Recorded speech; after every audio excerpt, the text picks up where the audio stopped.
Doctor Pinaki ভট্টাচার্যকে উনার মূল্যবান বক্তব্য দেওয়ার জন্য আহ্বান জানাচ্ছি।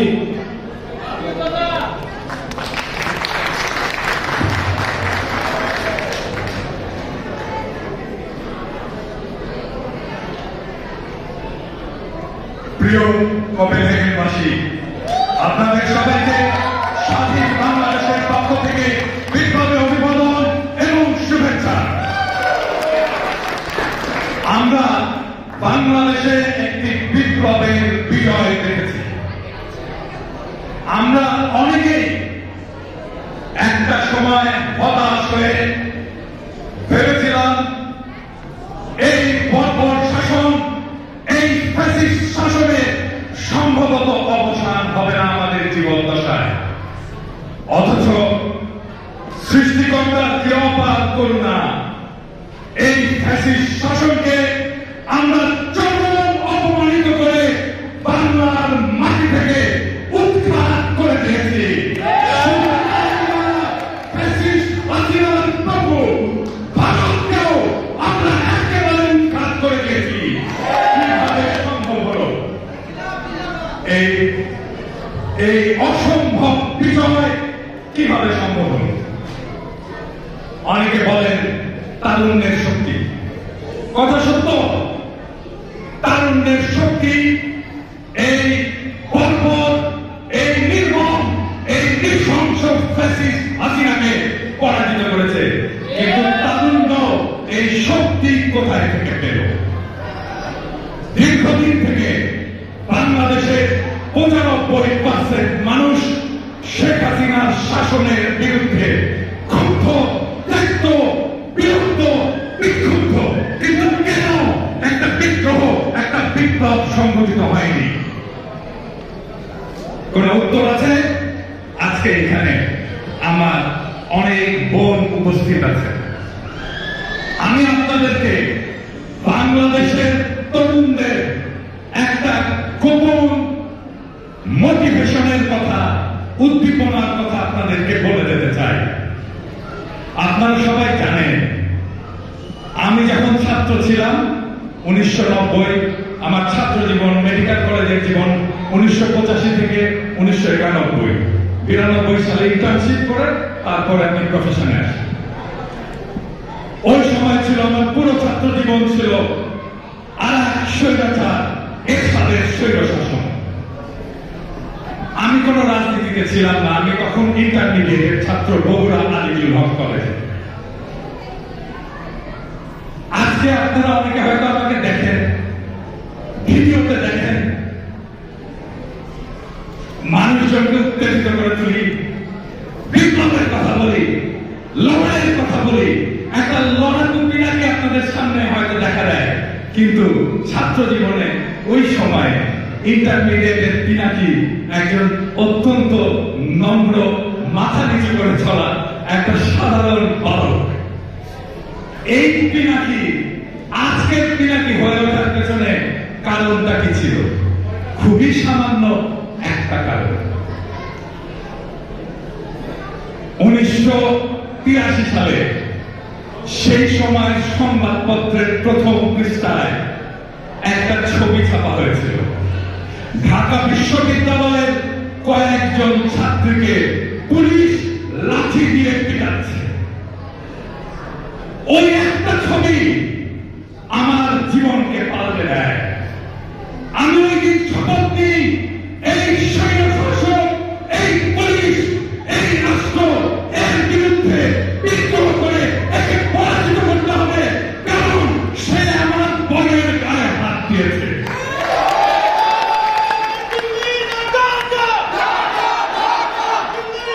এই কোটা সংস্কার আন্দোলন একটা কোটা সংস্কার আন্দোলন হিসাবে থেকে যেত যদি না ঢাকা বিশ্ববিদ্যালয়ে ছাত্রীদের কাছে ছাত্রলীগের গুন্ডারা লাঠি দিয়ে আঘাত করে তাদেরকে রক্তাক্ত না করত।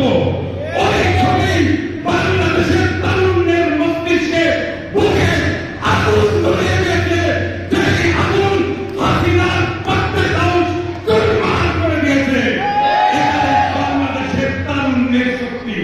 আমার বোনেরা, আপনাদের কাছে বাংলাদেশের তরুণেরা, বাংলাদেশের পুরুষেরা, আপনার সন্তান, আপনার ভাই, আপনার প্রেমিক, আপনার স্বামী হয়তো অপদার্থ।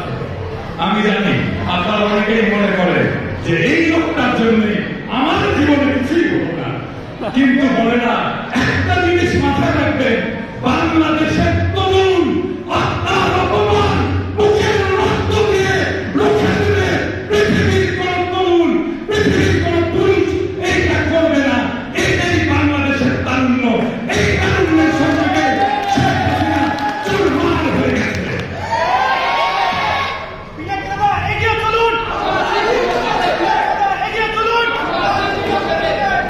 এবং এই লড়াই আমরা দেখেছি বাংলাদেশের নারীরা কি বিপুল ভাবে অংশ নিয়েছে। বাংলাদেশের নারীরা যদি বাংলাদেশের পুরুষদের পাশে এসে দাঁড়ায়, সমান শক্তিতে অনুপ্রাণিত করে, বাংলাদেশের সামনে পৃথিবীর কোন শক্তি দাঁড়াতে পারবে না। কোন বিজয় আমাদের কাছে আলোহরা দিয়ে থাকতে পারবে না। সমস্ত বিজয় বাংলাদেশ অর্জন করবে এবং বাংলাদেশ পৃথিবীর বিস্ময় হয়ে উঠবে। আপনাদের কাছে আমার আকুল আবেদন, আপনার ভাইদের পাশে, আপনার প্রেমিকের পাশে, আপনার সন্তানের পাশে আপনারা বিপুল শক্তি নিয়ে জুলাই আগস্ট বিপ্লবের মতো দাঁড়ান। আমরা আরো বিজয় বাংলাদেশকে, পৃথিবীকে দেখিয়ে দেব ইনশাআল্লাহ। এখন আমাদের অনেকের মনে প্রশ্ন, বাংলাদেশের বিপ্লব কি রক্ষা পাবে? অনেকের মনে প্রশ্ন, এখন কি হবে? অনেকে বাংলাদেশের বিপ্লবকে একটা বিপ্লব বলে স্বীকার করতে চান না, বলেন এটা বিপ্লব না, এটা একটা অভ্যুত্থান মাত্র।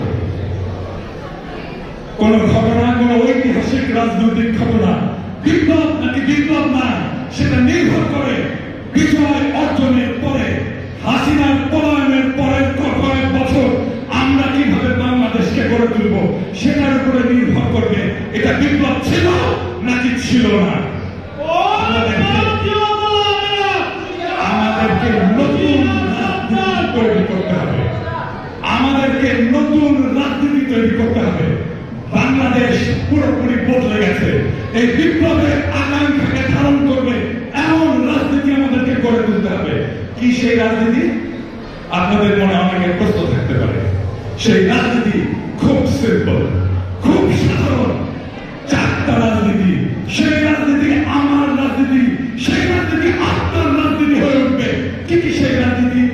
এক নম্বর, বাংলাদেশের মাটিতে আওয়ামী রাজনীতি কবর রচনা করবো আমরা। দুই নম্বর, বাংলাদেশের রাজনীতিতে আওয়ামী লীগের প্রভু ভারতীয় আধিপত্যবাদের কবর রচনা করবো আমরা। তিন নম্বর, বাংলাদেশে আমরা একটা সাম্যের সমাজ কায়েম করব। চার নম্বর, বাংলাদেশের সমাজে আমরা ইনসাফ প্রতিষ্ঠা করব। এই চারটাই হবে আমাদের আগামী দিনের রাজনীতি। এই চারটা রাজনীতিতে আমাদের বিজয়ী হতে হবে এবং আমরা সারা বাংলাদেশের প্রাণ শক্তিকে যদি জাগিয়ে তুলতে পারি, আমাদের সামনে কোন বিজয় আর অধরা থাকবে না। আমরা সারা পৃথিবীকে পথ দেখাতে পারবো। আপনারা আজকে ইউরোপে আছেন, ইউরোপ সমৃদ্ধশালী একটা অঞ্চল, কিন্তু এরপরেও ইউরোপ অনেক সমস্যার সমাধান করতে পারেনি। কি সমস্যা? সমাজে সাম্য প্রতিষ্ঠা করতে পারেনি। এই সমাজে চরম দারিদ্র এবং চরম রিচ, চরম ধনী আছে।